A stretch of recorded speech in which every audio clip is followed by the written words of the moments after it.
प्यारे भारतवासियों 1947 ਦੇ ਵਿੱਚ ਦੇਸ਼ ਆਜ਼ਾਦ ਹੋਇਆ ਔਰ ਹਰ ਸਿਟੀਜ਼ਨ ਨੂੰ ਆਪਣਾ ਮੁਕੱਦਰ ਆਪ ਬਣਾਉਣ ਦਾ ਮੌਕਾ ਮਿਲਿਆ। ਸਾਧਨ ਕਨਸਟੀਚੂਐਂਟ ਅਸੈਂਬਲੀ ਬਣੀ, 299 ਬੰਦੇ, ਹਰ ਵਰਗ, ਹਰ ਭਾਸ਼ਾ, ਹਰ ਸੂਬਾ, ਔਰਤਾਂ, ਖਾਸ ਤੌਰ ਤੇ ਮਾਈਨੋਰਿਟੀਜ਼, ਉਹਨਾਂ ਨੂੰ ਪ੍ਰੋਪਰ ਰਿਪਰੈਜ਼ੈਂਟੇਸ਼ਨ ਮਿਲੀ ਔਰ ਉਹਨਾਂ ਨੂੰ ਇੱਕ ਟਾਸਕ ਦਿੱਤਾ ਗਿਆ, ਇੱਕ ਐਸਾ ਕਨਸਟੀਟਿਊਸ਼ਨ ਬਣਾਉਣ ਦਾ ਜਿਹੜਾ ਦੇਸ਼ ਦੀ ਤਕਦੀਰ ਔਰ ਤਸਵੀਰ ਬਦਲ ਸਕੇ, ਐਸੀ ਰਾਹ ਪਾ ਸਕੇ, ਐਸੀ ਦਿਸ਼ਾ ਪਾ ਸਕੇ ਕਿ ਦਸ਼ਾ ਬਦਲੇ। 3 ਸਾਲ ਦੀ ਕੜੀ ਮਿਹਨਤ ਦੇ ਬਾਅਦ, ਵਿਚਾਰ ਵਟਾਂਦਰੇ ਦੇ ਬਾਅਦ ਕਨਸਟੀਟਿਊਸ਼ਨ 26 ਜਨਵਰੀ 1950 ਨੂੰ ਹਿੰਦੁਸਤਾਨ ਦੇ ਲੋਕਾਂ ਨੂੰ ਅਰਪਿਤ ਕੀਤਾ ਗਿਆ ਔਰ ਕਨਸਟੀਟਿਊਸ਼ਨ ਦੇ ਅਧੀਨ ਹਰ ਹਿੰਦੁਸਤਾਨ ਦਾ ਵਾਸੀ ਆਇਆ ਔਰ ਅੱਜ ਤੱਕ ਉਸ ਦਿਨ ਨੂੰ ਅਸੀਂ ਰਿਪਬਲਿਕ ਡੇ ਦੇ ਨਾਮ ਦੇ ਉੱਤੇ ਸੈਲੀਬ੍ਰੇਟ ਕਰਦੇ ਹਾਂ। ਇਸ ਕਨਸਟੀਟਿਊਸ਼ਨ ਦੀ ਜਿਹੜੀ ਜਿੰਦ ਜਾਨ ਹੈ, ਰੂਹ ਹੈ, ਉਹ ਪ੍ਰੀਐਂਬਲ ਹੈ ਔਰ ਪ੍ਰੀਐਂਬਲ ਉਦਘੋਸ਼ਣਾ ਕਰਦਾ ਹੈ ਕਿ we the people of India give to ourselves a sovereign socialist secular democratic republic. Sovereignty ਕੀ ਹੈ ਕਿ ਲੋਕਾਂ ਦੇ ਕੋਲ ਤਾਕਤ ਹੋਵੇ ਸਰਕਾਰਾਂ ਨੂੰ ਨਿਯੰਤਰਿਤ ਕਰਨ ਦੀ, ਸਰਕਾਰਾਂ ਨੂੰ ਚਲਾਉਣ ਦੀ। ਇਹ ਫੈਸਲਾ ਤੁਸੀਂ ਕਰ ਲਓ ਕਿ ਅੱਜ ਸਰਕਾਰਾਂ ਨੂੰ ਅੰਬਾਨੀ ਅਡਾਨੀ ਚਲਾਉਂਦੇ ਆ, ਨੀਤੀਆਂ ਉਹ ਬਣਾਉਂਦੇ ਆ ਤੇ ਸਰਕਾਰਾਂ ਨੂੰ ਰਬੜ ਦੇ ਗੁੱਡਿਆਂ ਵਾਂਗ ਨਚਾਉਂਦੇ ਆ, ਕਠਪੁਤਲੀਆਂ ਬਣਾ ਕੇ। ਸੋਸ਼ਲਿਸਟ ਤੋਂ ਕੀ ਮਤਲਬ ਕਿ ਜਿੰਨੀ ਆਰਥਿਕ ਤਾਕਤ ਸਰਕਾਰ ਦੀ ਹੈ ਉਹ ਸਭ ਸਿਟੀਜ਼ਨਸ ਤੱਕ ਪਹੁੰਚੇ, ਲੋਕਾਂ ਦੀ ਸਰਕਾਰ ਲੋਕਾਂ ਦੇ ਵਾਸਤੇ ਔਰ ਖਾਸ ਤੌਰ ਦੇ ਉੱਤੇ ਉਸ ਕਤਾਰ 'ਚ ਖੜੇ ਆਖਰੀ ਬੰਦੇ ਦੇ ਵਾਸਤੇ। ਕੀ ਉਹ ਬਰਾਬਰੀ ਹੈ ਜਾਂ ਹਰ ਫਾਇਦਾ ਸਟੇਟ ਦੇ ਖਜ਼ਾਨੇ ਨੂੰ ਮਾਰ ਕੇ, ਸੈਂਟਰ ਦੇ ਖਜ਼ਾਨੇ ਨੂੰ ਮਾਰ ਕੇ 2 ਬੰਦਿਆਂ ਤੱਕ ਪਤਾਇਆ ਜਾ ਰਿਹਾ ਔਰ ਕੰਟਰੋਲ ਸਾਰਾ ਅੰਬਾਨੀ ਅਡਾਨੀ ਨੂੰ ਦਿੱਤਾ ਜਾ ਰਿਹਾ।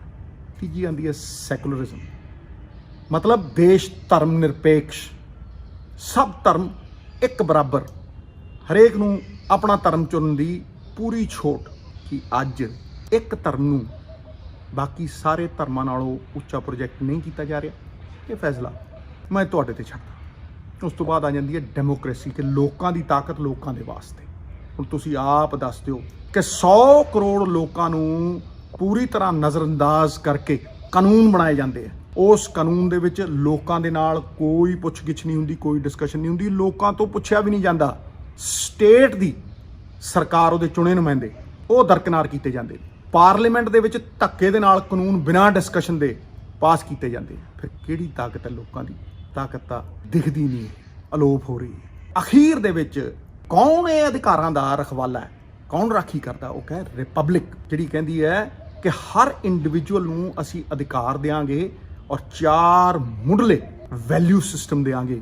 ਉਹ ਵੈਲਿਊਜ਼ ਦੇਵਾਂਗੇ ਜਿਹਦੇ ਉੱਤੇ ਕਨਸਟੀਟਿਊਸ਼ਨ ਖੜਾ ਰਹੇ, 4 ਪਾਵੇ, pillars of strength of the constitution. ਪਹਿਲਾ ਨਿਆਂ, ਜਸਟਿਸ। 80 ਤੋਂ ਉੱਤੇ ਮੇਰੇ ਕਿਸਾਨ ਵੀਰ ਇਸ ਸੰਘਰਸ਼ ਦੇ ਵਿੱਚ ਕੜਕਦੀ ਠੰਡ ਦੇ ਵਿੱਚ ਸ਼ਹੀਦ ਹੋ ਗਏ। ਸਰਕਾਰ ਦੇ ਸਿਰ ਦੇ ਉੱਤੇ ਜੂੰ ਰਿੰਗੀ। ਇਹ ਨਿਆਂ ਸਮਾਜਿਕ ਵੀ ਹੈ, ਰਾਜਨੀਤਿਕ ਵੀ ਹੈ, ਹਰ ਤਰ੍ਹਾਂ, ਹਰ ਪਾਸਾ, ਹਰ ਪਹਿਲੂ ਦੇਖ ਕੇ ਇਹ ਕਨਸਟੀਟਿਊਸ਼ਨ ਰਚਿਆ ਗਿਆ ਸੀਗਾ। 70 ਕਰੋੜ ਕਿਸਾਨਾਂ ਨੂੰ ਕਾਨੂੰਨ ਬਣਾ ਕੇ ਇਹ ਇਜਾਜ਼ਤ ਨਹੀਂ ਹੈ ਕਿ ਉਹ ਅਦਾਲਤ ਦਾ ਦਰਵਾਜ਼ਾ ਖਟਖਟਾ ਸਕਣ, ਕਿਸੇ ਉੱਚ ਨਿਆਂਪਾਲਿਕਾ ਕੋਲ ਜਾ ਸਕਣ। ਅੰਬਾਨੀ ਦੇ ਮੋਬਾਈਲ ਪੋਰਟ ਹੋਏ ਤੇ ਉਹ ਕਚਹਿਰੀ ਜਾ ਕੇ ਖੜ ਜਾਣ, ਤੇ 70 ਕਰੋੜ ਕਿਸਾਨ ਨੂੰ ਇਹ ਕੋਈ ਅਖਤਿਆਰ ਨਹੀਂ ਕਿ ਉਹ ਅਦਾਲਤ ਦਾ ਦਰਵਾਜ਼ਾ ਖਟਖਟਾ ਸਕੇ। ਇਹ ਨਿਆਂ ਹੈ?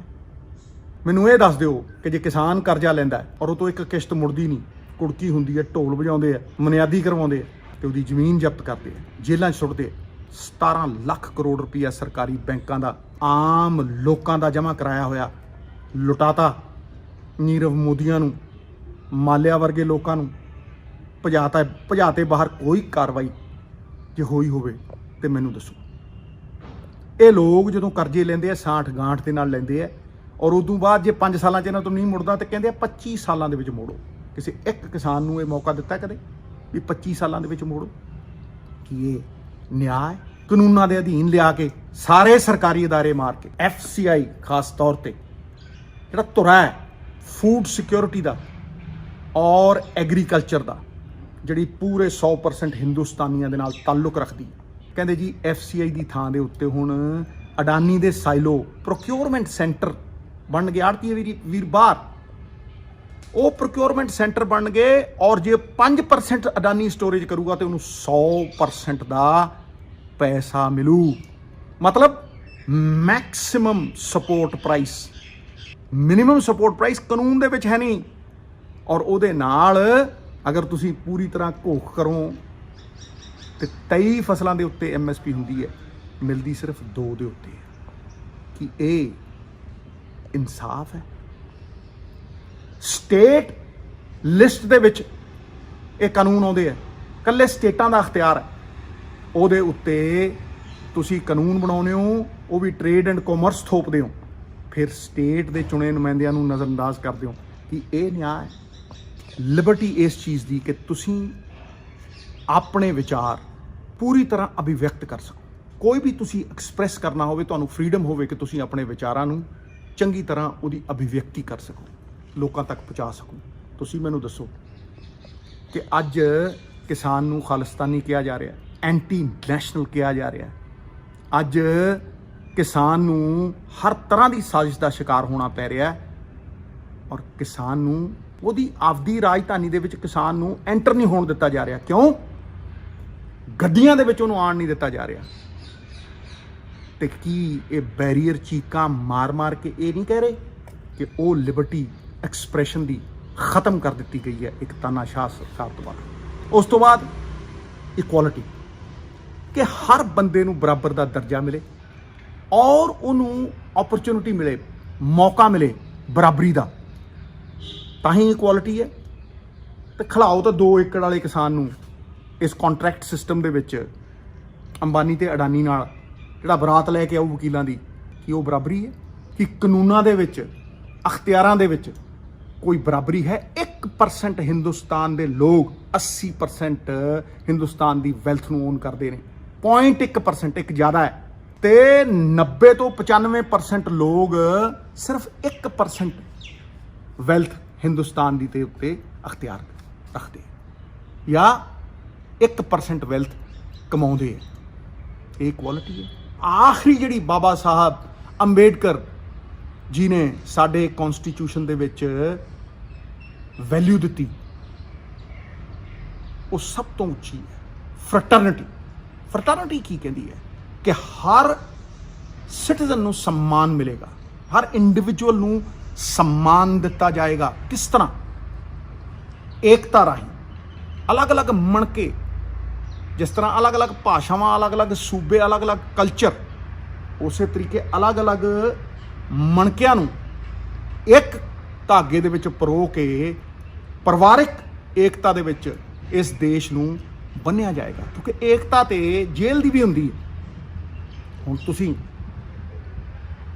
ਇਹ ਆਪ ਹੀ ਆਤਮ ਚਿੰਤਨ ਕਰਕੇ ਦੱਸੋ ਕਿ ਵੋਟਾਂ ਦੀ ਰਾਜਨੀਤੀ ਦੇ ਲਈ, ਪੋਲਰਾਈਜੇਸ਼ਨ ਦੇ ਲਈ, ਕੀ ਧਰਮ ਦੇ ਨਾਮ ਤੇ, ਜ਼ਾਤ ਦੇ ਨਾਮ ਦੇ ਉੱਤੇ ਇਸ ਦੇਸ਼ ਨੂੰ ਵੰਡਿਆ ਨਹੀਂ ਜਾ ਰਿਹਾ? ਬੇਅਦਬੀਆਂ ਨਹੀਂ ਹੋ ਰਹੀਆਂ? ਇਹ ਤੁਹਾਡੇ ਹੱਥ ਫੈਸਲੇ ਨੇ।